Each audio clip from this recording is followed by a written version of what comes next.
Reference type के जो variables होते हैं उनमें वैल्यूज़ डायरेक्टली स्टोर नहीं होती।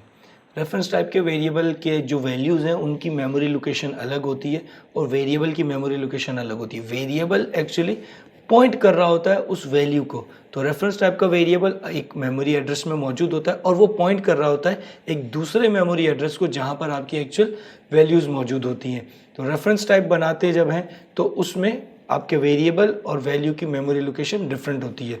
तो एक मल्टीपल वेरिएबल सेम वैल्यू को रेफर कर सकते हैं। रेफरेंस टाइप ऐसी टाइप है जो कि 32 बाइट से ज़्यादा भी वैल्यू या मेमोरी एक्वायर कर सकती है, क्योंकि वो आप उसमें रेफरेंस में मेमोरी लोकेशन डिफरेंट होती है, तो आप उसमें डिफरेंट मेमोरी लोकेशन पे ज़्यादा वैल्यू का साइज़ रख सकते हैं। तो 32 बाइट से ज़्यादा वैल्यू रेफरेंस टाइप में रखी जा सकती है।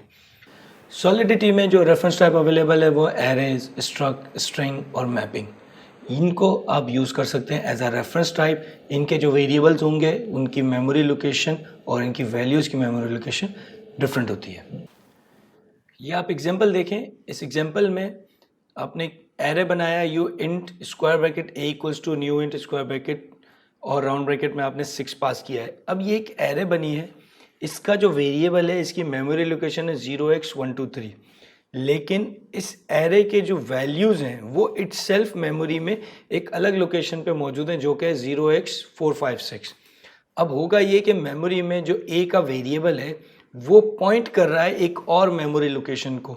तो रेफरेंस टाइप में इसी तरीके से होता है कि आपका रेफरेंस जो वैल्यू है वो कहीं और पड़ी होती है और आपका वेरिएबल पॉइंटर होता है, एक्चुअली वो रेफर कर रहा होता है उस लोकेशन को। रेफरेंस टाइप के वेरिएबल किसी दूसरे वेरिएबल में जब असाइन होते हैं या किसी फंक्शन में पास होते हैं या कोई भी एक्टिविटी होती है रेफरेंस वेरिएबल को किसी में असाइन किया जाता है या पास ऑन किया जाता है, तो आपका जो ईवीएम है, आपका जो इन्वायरमेंट है वो एक नया वेरिएबल तो बनाता है, लेकिन आपका जो वैल्यू होती है उसकी जो मेमोरी लोकेशन होती है उसकी कॉपी पास करता है। यानी कि आपकी जो वैल्यू है उसकी कॉपी नहीं बनती। आपने एक वेरिएबल बनाया यूइंट ए इक्वल्स टू यूइंट एरे बनाई।